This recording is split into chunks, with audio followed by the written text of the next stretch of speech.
up, everybody? It's Joe Miller from the Dirty Burfield vlog, episode 5. This is my Friday night. I thought I'd just come in here real quick and show you what I did. I had an hour to hop in the shop. Yeah, this is the shop. One day, the shop is gonna go over there where that fire pit is, the back side of it. Low battery. Okay, this is what I was doing. I made a template out of wood, which I will be showing you right now as I edit this in. This is what it looks like. The whole concept here is something quick and easy to set up this heating unit so that it's portable and transferable from vehicle to vehicle. This is going to be the heart of our heating source when we go on our 30-day road trip, camping trip. If we can make it happen, that's the goal. But when I buy stuff, I always want stuff to be dual use. So yes, we're going on this trip. Like when I get things, I just want it to be used for multiple things. I'm just that way with my money. I like stretching it as far as I can. And this is the setup. So the idea is a template for this vehicle, template for this vehicle, and then for the 2007 Toyota RAV that we're gonna do. But yeah, I just knocked this out. I'll do the RAV when I get another moment and when the car is here. But this is a pretty sweet setup so far. The idea to make the biggest pain right now is this 3-inch ducting. So it's just 3-inch dryer hose that I got, dryer ducting, and it's clunky and it's a pain and makes this much less portable. So I want to be able to quickly disconnect and connect my ducting for the heat from vehicle to vehicle.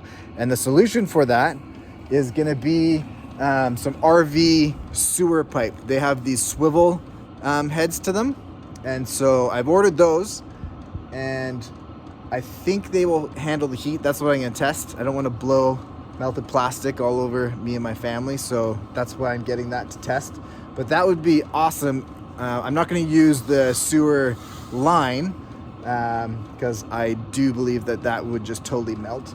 And I'm hoping that the fittings will be fine. So the goal is to test that out, and I'll have a swivel fitting on the end of here, and then a swivel fitting on the end of there, and then I'll be able to just quickly disconnect the duct, compress it all in, put it away where I need to, and then the unit's pretty portable. I ended up just putting some little feet on it, just 6 inches of 2x4s. The goal here is to use what I have on hand while I'm testing all this. Again, I'm using this booster pack, which shockingly, I'm legit shocked. It's a 19 amp hour AGM battery, which I found out after some painstaking searching online. But that's pretty cool. It has been running, I think it will run this on 3 for 8 hours based on some of the numbers that I have so far. So I think it would run it overnight on this booster pack. The goal, the dream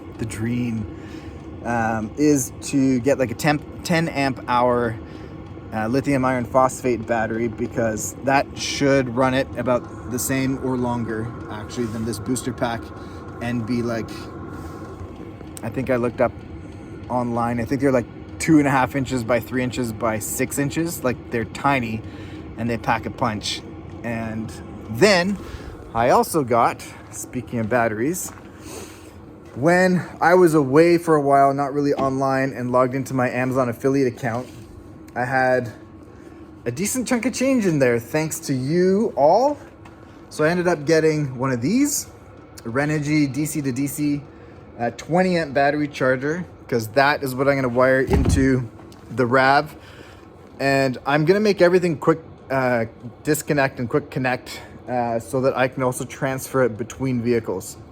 When I spend my money, I like everything to be kind of dual or multi-purpose, and I don't like permanent things set up in vehicles, because then I'm just stuck with that vehicle.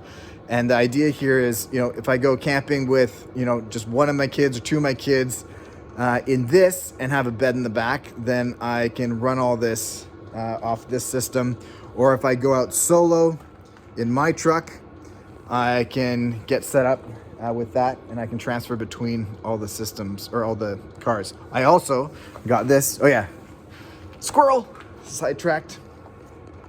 I got this, and I was just thinking, man, this is such a cool heating system, because let's say you're out in the desert, for example, where it's warm in the day, sunny, really cold at night. You can, if you have a little 10 amp hour lithium battery, and you have just a 120 watt or 100 watt, one of those suitcase solar panels, and this 10 amp MPP solar controller, you'd be able to charge up that battery in the day, no problem. And essentially be able to cycle indefinitely until the unit dies or you run out of diesel. Indefinitely, if you continue to fill it up and it keeps running.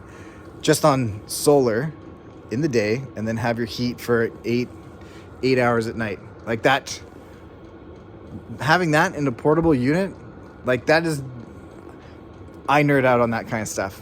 The idea of being able to have this kind of heat and then be able to charge it. And right now, in terms of efficiency, I'm not sure if you can see this.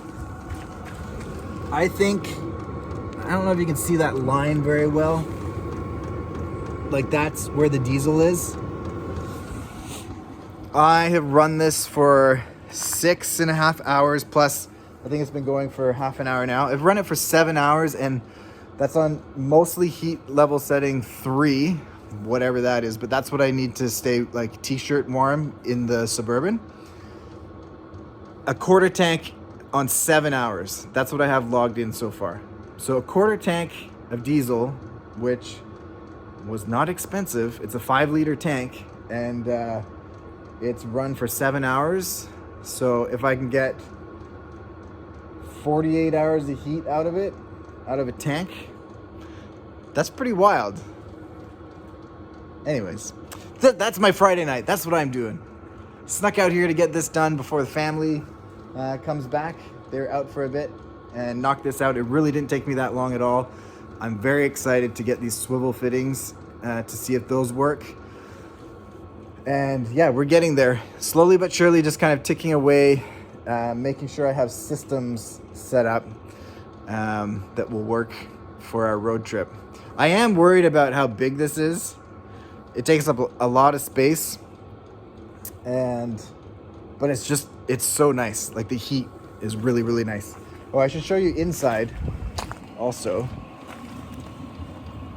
if you're curious about what it looks like inside. Let's see. Let's get a light. There we go.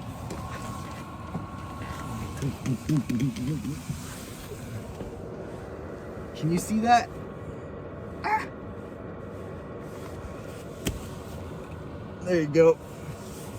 Oh yeah, my hand's freezing cold. It's 3 degrees out right now. But this is the end that comes with it, and it also turns, which is pretty cool. So you can direct your heat wherever you want. So I'll probably have it like this, so it's on the back of my head. But yeah, it's sucky and cheap, but still pretty cool. So that's the idea, is have this little setup. You can also see these parts here. There's some big gaps. This window is actually trash. Ideally, I would have it on the front because it doesn't curve as much. But when I had the blanket all wrapped up in here when I was running it the other day, I actually realized that there's so much fresh air being blown into here that there's actually a ton of positive pressure, and it was like blowing the blanket out the sides. So you actually do need some venting outside. And so I'm just thinking I may just get some like that bug screen, just like staple some bug screen in the bottom here, and that can just hang down or tuck it in there or something. I don't know. But where we live, fortunately, it's not a very buggy place. But I guess where I'm going, maybe. Oh man, that is just such awesome heat in there. Anyways, that's me nerding out on a Friday night. And yeah, I hope you all have an excellent weekend. Thank you for staying tuned. Don't forget to check the links. I'll put the Amazon affiliate links for some of this stuff down below in my exact unit. And feel free to ask questions. I've had some people make some really great comments of things to think about, like these things carboning up, and just, yeah, I'm all about learning. This is me documenting my learning journey. So do I know everything? Not a chance. And am I gonna mess up? Yeah, probably.